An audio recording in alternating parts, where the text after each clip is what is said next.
आधुनिक आवर्त सारणी एवं मेंडलीव की आवर्त सारणी में तत्वों की व्यवस्था की तुलना कीजिए। विशेषताएं व समानताएं किस प्रकार हैं?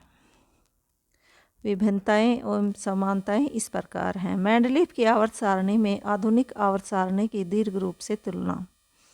मेंडलीव की आवर्त सारणी व आधुनिक आवर्त सारणी दोनों ही सारणियों में तत्वों को एक समान तालिका के रूप में स्थान दिया गया है। दोनों सारणियों में एक समान गुण धर्म वाले तत्वों को एक ही ग्रुप में रखा गया, लेकिन दोनों में काफ़ी समानता के साथ विभिन्नताएं भी इस प्रकार हैं। जैसे दोनों ही आवर्त सारणियों में विशेषता ये है, समानता ये है कि दोनों में आवर्त और ग्रुप के रूप में व्यवस्था की गई है।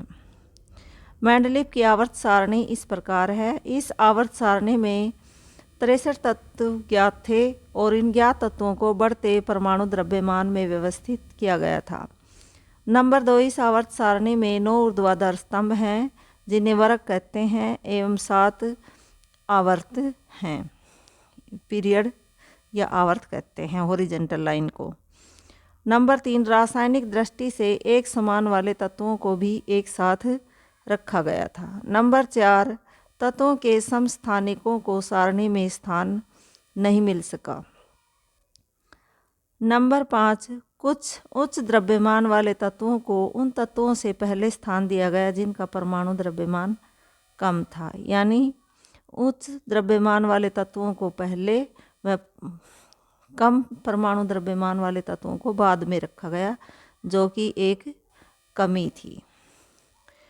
नंबर 6, उत्कृष्ट अक्रियाशील तत्वों को स्थान नहीं मिला था। हाइड्रोजन को भी स्थान नहीं मिला था। ये मेंडलीव की आवर्त सारणी में कमी थी। संक्रमित तत्व को एक साथ रखा गया। आधुनिक आवर्त सारणी की विशेषताएं इस प्रकार हैं। नंबर 1, 118 तत्वों को बढ़ते परमाणु क्रमांक में व्यवस्थित किया गया।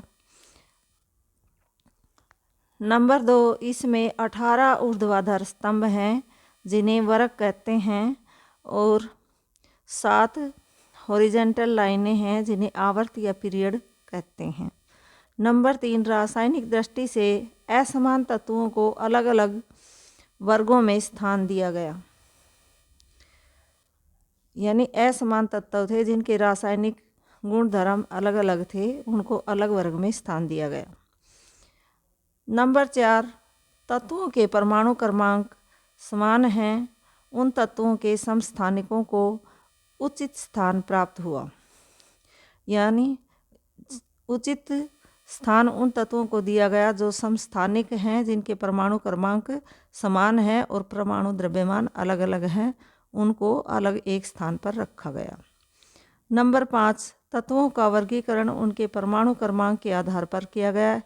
इसमें कोई दोष नहीं है कि कम द्रव्यमान वाले तत्वों को पहले, ज़्यादा द्रव्यमान वाले तत्वों को बाद में रखा गया।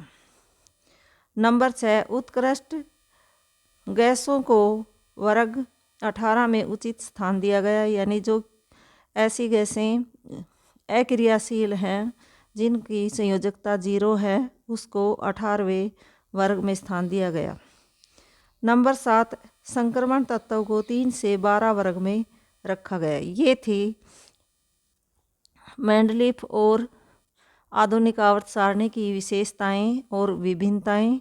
ये 10वीं कक्षा में लगभग हर साल पूछा जाता है।